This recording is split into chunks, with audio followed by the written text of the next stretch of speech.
আমার স্যান্ডেলটা আমার দেশের ছেলেকে আমি আনতে বলেছি। এখন স্যান্ডেলটা একটু পালিশ করার জন্য তুমি স্যান্ডেলটা নিয়ে আসো।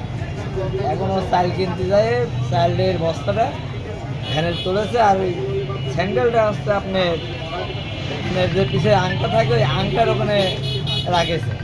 চালের বস্তা লাগায়, স্যান্ডেল আর লাগায়নি। স্যান্ডেলের বয়স প্রায় 6.5 বছর বয়স। আমার বিয়ের স্যান্ডেল, ঠিক আছে, বিয়ে করেছি, বিয়ে করে ফিরে নিয়েছি, আবার ঢাকা পর্যন্ত মারিছি, খুলনা পর্যন্ত মারিছি, ঠিক আছে।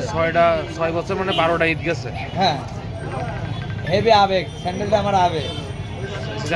আবেগের জিনিসটা হারা যাচ্ছে, মনটা খুব ভাই কষ্ট লাগে। মানে কালকে ঈদ কিন্তু স্যান্ডেলে না থাকাতে অনেক কষ্ট লাগছে। কষ্ট লাগছে যে কি পরি বেড়াচ্ছে দেখছেন না।